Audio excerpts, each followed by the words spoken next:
La interpretación de tomografías geológicas requiere de conocimiento de geología de la zona. La tomografía geológica nos da un perfil de resistividades y tenemos que, de este perfil de resistividades, nosotros describir el perfil geológico del sitio.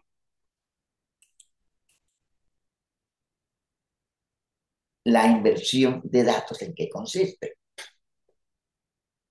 La técnica de tomografía geológica emplea los valores de resistividad aparente medidos con los dispositivos geológicos sobre la superficie del terreno para generar imágenes del subsuelo donde se representan los valores de la resistividad verdadera de las diferentes zonas del subsuelo. Y tenemos que pasar de la tomografía de resistividad aparente a la resistividad verdadera con la técnica de inversión de los datos.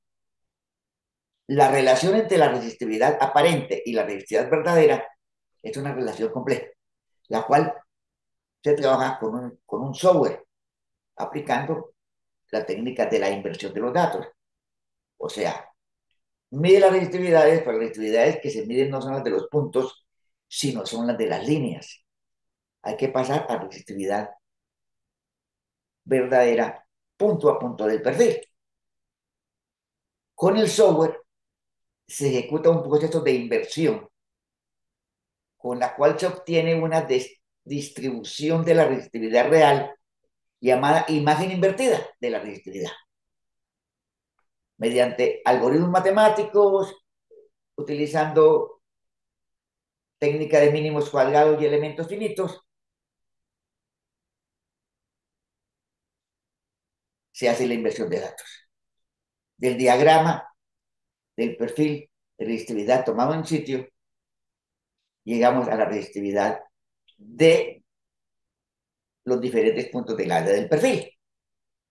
O sea, se genera un modelo hipotético de resistividades verdaderas de su suelo. O sea, se llega a tener el perfil de resistividades punto a punto del área 2D, utilizando un sistema de iteraciones,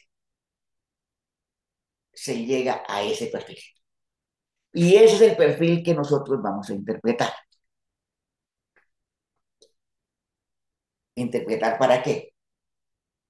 Definir zonas húmedas, zonas secas, zonas arcillosas, zonas arenosas, zonas de un determinado tipo de roca, zonas de roca más fracturada, zonas de falla geológica. Cada zona, cada material, en el estado en que se encuentra el material, tiene una resistividad específica. Y nosotros tenemos que pasar de esa tomografía de resistividades a definir cuál es el perfil geológico del sitio. Para eso se requiere tener información previa de la geología de la zona. Sí. O sea, tenemos, sí, un perfil de resistividades, pero nosotros tenemos que convertir ese perfil de resistividades en un perfil geológico. Y para ello, usted debe saber qué materiales puede esperar ahí, qué tipo de rocas, qué resistividades pueden tener esas rocas, si son suelos residuales, si son suelos aluviales, tener un conocimiento previo para poder interpretar. Y ejecutar sondeos para comprobar la interpretación que afecta la resistividad, la porosidad, la humedad, la saturación y la concentración de sales en ese suelo. porosidad, humedad, nivel de saturación y sales disueltas. Y cuando hablamos de rocas, las resistividades se afectan por el grado de fracturación, la abertura de las fracturas, la humedad y acumulación de agua en esas fracturas, la meteorización de la roca, el relleno que hay en las fracturas. Las fracturas geológicas juegan un papel muy importante en la definición del perfil de resistividades. O sea, tenemos, por ejemplo, este perfil. Curioso, en la mitad del perfil hay un elemento vertical de resistividad diferente, de menor resistividad. Y conociendo geológicamente la zona, podemos llegar a la conclusión de que es una zona fracturada o una zona fallada donde hay un cambio fuerte de resistividad por efecto de las fracturas geológicas. O sea, las anomalías geológicas, las anomalías de la estructura de la roca especialmente. Igualmente, la litología se muestra con claridad en la imagen de la tomografía geológica. Por ejemplo, en esta tomografía, definimos una fractura geológica inclinada que tiene menor resistividad por la meteorización, por la fracturación y especialmente por la presencia de humedad en esa fractura. ¿Cómo llegar del perfil de resistividad, o sea, de la tomografía geoeléctrica propiamente dicha, llegar al perfil geológico? Porque hay muchos elementos que afectan la resistividad. La mineralogía de la roca, si es roca ígnea, metamórfica, ácida, básica, carbonácea, conglomerática, y si es agua salada o agua dulce, si son lutitas, si son areniscas, las resistividades son diferentes. Y tenemos que llegar de ese perfil de resistividades a definir cuáles son las propiedades de la roca, de los materiales, de los suelos que tenemos en ese perfil.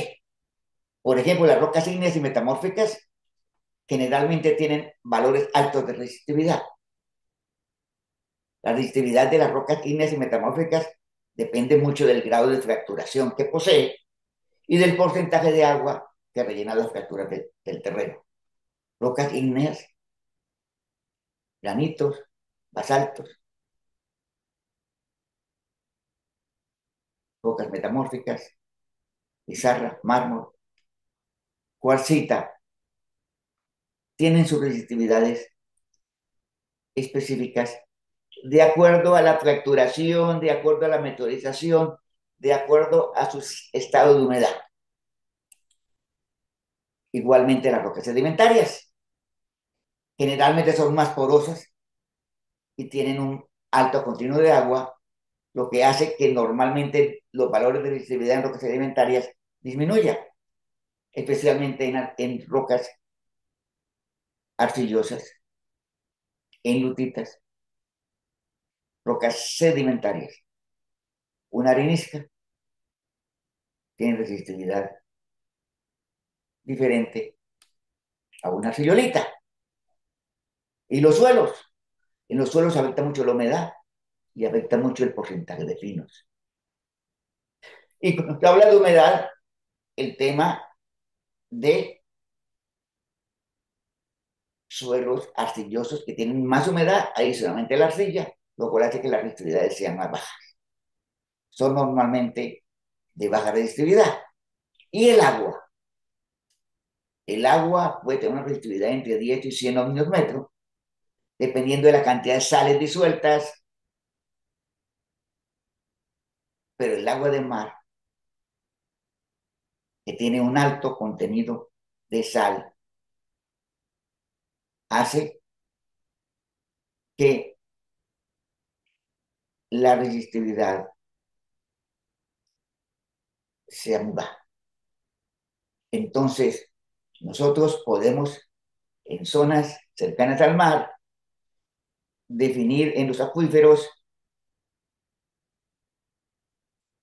la intrusión de agua salada utilizando tomografía eléctrica. La resistividad se afecta mucho por la sal. Y lo mismo el tema de los contaminantes químicos, los contaminantes de hidrocarburos. Por ejemplo, el sileno tiene resistividades muy altas.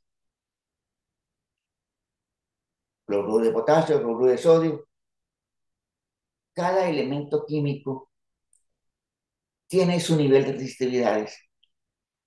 Y teniendo información previa de qué estamos buscando con la tomografía eléctrica, podemos llegar a tener con la tomografía eléctrica una muy buena fotografía de lo que esperamos del terreno. Y es siempre recomendable calibrar el modelo con sondeos y toma de muestras. Calibrado el modelo con el conocimiento geológico previo, podemos nosotros intuir una gran cantidad de información muy útil para interpretar la situación. Por ejemplo, yo utilizo mucho la tomografía geoeléctrica para identificar, pues, fallas geológicas, especialmente esas fallas geológicas que no muestran evidencias geomorfológicas, se pueden determinar en forma relativamente clara, se pueden identificar utilizando tomografía geoeléctrica. Tenemos entonces que nosotros podemos tener una visión de la geología, una visión de la litología, una visión de la estructura de la roca, la presencia de fallas geológicas, la presencia de contaminantes, la presencia de sales, con base en las tomografías geoeléctricas. Muchas gracias.